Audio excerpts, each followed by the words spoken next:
ঝুমা বিয়ে হয়ে এ শহরে এসেছে 7টা বছর কেটে গেছে। স্বামী অরিন আর ছোট্ট বুবাইকে নিয়ে সুখের সাজানো সংসার তার। বুবাইয়ের বয়স 5 বছর। শহরের একটা নামী স্কুলে ভর্তি করা হয়েছে তাকে। অরিন বা ঝুমা দুজনেই মফস্বলের ছেলে ও মেয়ে। না, বিয়েটা প্রেম করে হয়নি। দুই পরিবারের বিচারে 4 হাত এক হয়েছিল 7 বছর আগে। বিয়ে করে অরিন ঝুমাকে নিয়ে আসে একটা ভাড়ার ফ্ল্যাটে। তারপর টাকা জমিয়ে এখন নিজেদের ফ্ল্যাট কিনেছে। ঝুমা অনেকবার শ্বশুর শাশুড়িকে বলেছে আপনারা চলে আসুন এখানে, কিন্তু তারা নিজেদের ভিটে ছেড়ে আসতে চাননি। তবে মাঝে মধ্যে এসে ছেলে বৌমার কাছে থেকে যান। তখন ঝুমা খুব খুশি হয়। আসলে শহরের সবাই কেমন যেন, প্রয়োজন ছাড়া কেউ কারো সাথে কথা বলে না, এমনকি বিপদেও কাউকে পাশে পাওয়া যায় না। তার চেয়ে ঢের ভালো তাদের মফস্বল। দিগন্ত বিস্তৃত মাঠ, চারিদিকে সবুজ পাখিদের কলতান বড় পছন্দের ঝুমার। তাই এই কংক্রিটের জঞ্জালে ভরা শহরে প্রাণ হাঁপিয়ে ওঠে ঝুমার। তাই প্রথম যখন সম্বন্ধটা এসেছিল, ঝুমা বলেছিল, না, আমি শহরে বিয়ে করব না। মা আর দাদা বুঝিয়েছিল, অরিন আমাদের পরিচিত, ভালো ছেলে, ওদের পরিবারের সাথেও আমাদের সম্পর্ক খুব ভালো, তুই অনেক ভালো থাকবি। ভাবতো কত আধুনিক হতে পারবি। ঝুমা মনে মনে ভেবেছিল যে এতদিন ধরে অরিন শহরে থেকেও গ্রামের মেয়েকে বিয়ে করছে। এতদিনে কি শহরের কাউকে পছন্দ হয়নি অরিনের? তবে ঝুমার এই প্রশ্নের উত্তর ঝুমা পেয়ে গিয়েছিল ফুলশয্যার রাতে। সেই রাতে অরিন শুনিয়েছিল তার দুবার মন ভাঙার কাহিনী। প্রথমে খারাপ লেগেছিল শুনতে, কিন্তু ঝুমা মেনে নিয়েছিল। বলেছিল, চলো অতীত ভুলে আমরা দুজন দুজনকে ভালোবেসে নতুন করে জীবন শুরু করি। তখন অরিন শক্ত করে জড়িয়ে ধরেছিল ঝুমাকে। তারপর কেটে গেছে কিছু মাস। এখন মাঝে মাঝে অরিন রাত করে বাড়ি ফেরে, কখনো নেশাগ্রস্ত হয়েও। অরিন বলে বন্ধুদের সাথে মাঝে মাঝে হয়েই যায় এসব নিয়ে অত মাথা ঘামানোর দরকার নেই। বাবা মাকে এসব জানিও না। তুমি আমার সহধর্মিণী, তাই আমার পরিস্থিতিটা বোঝাও তোমার কর্তব্য। প্রতিটা রাতে কিন্তু অরিন ঝুমাকে ভোগ করতে ছাড়ে না, শরীরের খিদে মেটাতে ক্ষুধার্ত হায়েনার মতো। ঝুমা তো তার স্ত্রী, অধিকার তো তার আছে। দিনের পর দিন গর্ভনিরোধক ওষুধ খেতে খেতে অসুস্থ হয়ে পড়ে ঝুমা, কিন্তু অরিন বোঝে না কষ্টটা। ঝুমা মনে মনে ভাবে এ সমাজে সার্টিফিকেট প্রাপ্ত ধর্ষকদের উদাহরণ বুঝি অরিন। বোবাই হওয়ার পর ঝুমা বলে, ছেলে বড় হচ্ছে, আর নেশা করে এসো না। এসব দেখে ও কি শিখবে? ঝুমার কথায় অমল দেয় না অরিন। ঝুমার বাড়িতে কাজের লোক বেশি দিন থাকে না, কোনো অজ্ঞাত কারণবশতই। যাওয়ার সময় কেউ কিছু বলেও যায় না। একদিন রান্নাঘরে ঢুকে ঝুমা অবাক হয়ে দেখে রান্নার মাসির ঠিক পিছনে দাঁড়িয়ে আছে অরিন। তার শরীরটা তড়িয়ে তড়িয়ে দেখছে। ঝুমা বলে, তুমি এখন রান্নাঘরে? অরিন ঝাঁঝিয়ে বলে ওঠে, আমার বাড়ি, আমি কোথায় যাব তার পারমিশন তোমার থেকে নিতে হবে নাকি? মনে বড় ব্যথা পায় ঝুমা, কিন্তু স্বামীকে সন্দেহ করতে যে মন সায় দেয় না। ব্যাপারটা কাকতালীয় ভেবে ছেড়ে দেয় হয়তো, তার দেখার ভুল।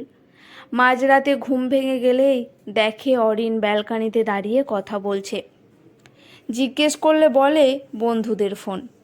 অরিনের কথা বলা হয়ে গেলেই বিছানাতে ফিরেই ঘুমন্ত ঝুমার ওপর শুরু করে তার কামনার বহিঃপ্রকাশ। এরকমভাবে 7টা বছর কেটে গেছে। এখন যেন সবটা সয়ে গেছে ঝুমার, অভ্যস্ত হয়ে পড়েছে সে। হঠাৎ একদিন বাড়ি থেকে ফোন করে মা জানালো যে তার কাকার মেয়ে প্রিয়ার স্বামী মারা গেছে। মাত্র 6 মাস বিয়ে হয়েছিল মেয়েটার। বড্ড ভেঙে পড়েছে, কিছু খাচ্ছে না, কান্নাকাটি করছে। আশেপাশের লোকজন কথা শোনাচ্ছে। ঝুমা মাকে বলল, প্রিয়াকে আমার কাছে পাঠিয়ে দাও, মনটা ঠিক থাকবে আর একাকিত্বটাও দূর হবে। কয়েকদিন পর প্রিয়া এলো ঝুমার বাড়িতে। ঝুমা ছোট বোনকে বুকে জড়িয়ে বলল, একদম কাঁদবি না, তোর দিদি আছে তো। তুই বিয়ের আগে বলছিলি না এমএ পড়বি, তুই আমার কাছ থেকেই আবার পড়াশোনা করবি। এখন সময় বেশ কেটে যায় প্রিয়ার সাথে। দুই বোন কখনো রান্না করে, কখনো শপিং মলে যায়, কখনো গল্প করে। প্রিয়া এখন অনেকটাই স্বাভাবিক হয়েছে। বুবাইকে সে খুব ভালোবাসে, খুব ভাব তার সাথে। সেদিন ছিল বুবাইয়ের জন্মদিন। প্রিয়াকে কেক খাওয়ানোর পর প্রিয়া বুবাইকে কোলে নিয়ে আদর করছিল।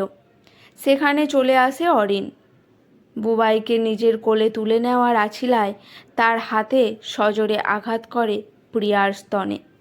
প্রিয়া হকচকিয়ে যায় প্রথমে, তারপর সামলে নেয় নিজেকে।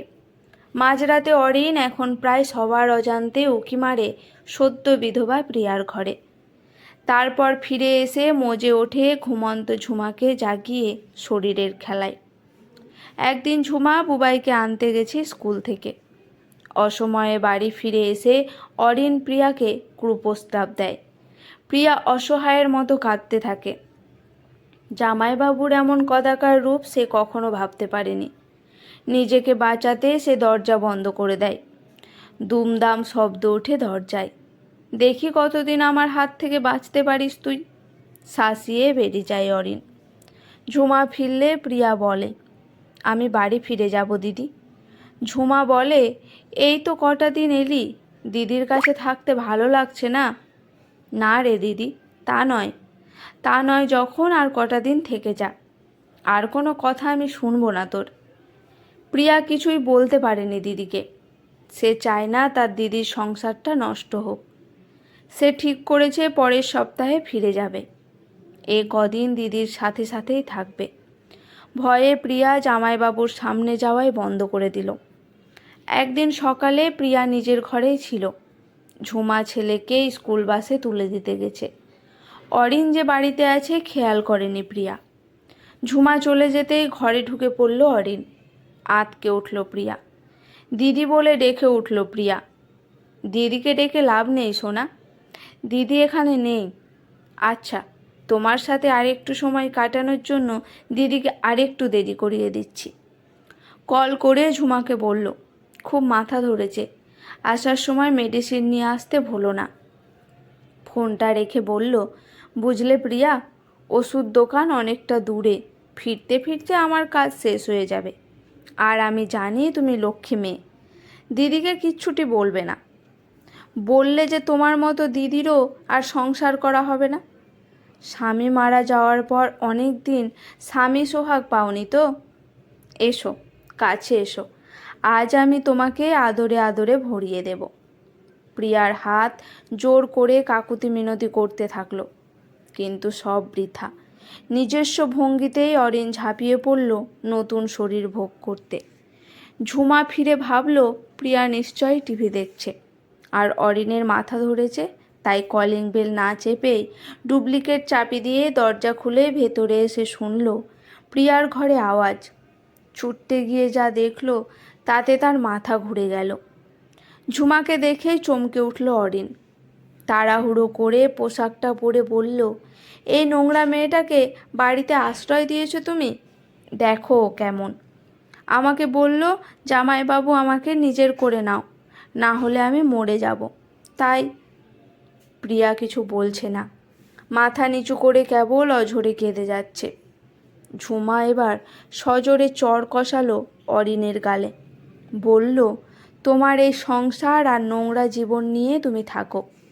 চরিত্রহীন স্বামীর চেয়ে সারা জীবন একা থাকা ভালো।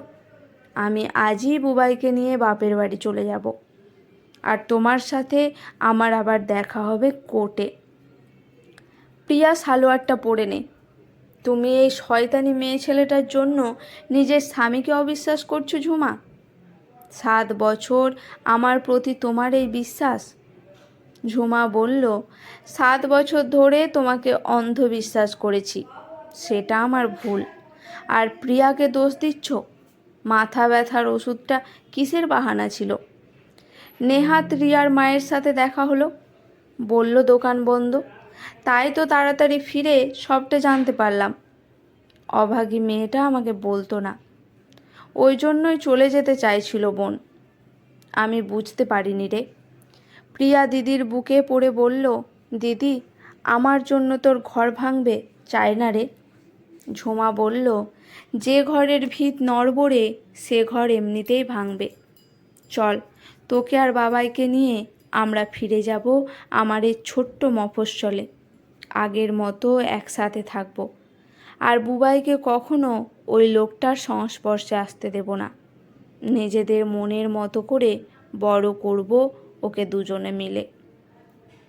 আজকের গল্পটি এখানেই সমাপ্ত। গল্পটি কেমন লাগলো অবশ্যই জানাবেন। ভালো লেগে থাকলে পাশে থাকবেন।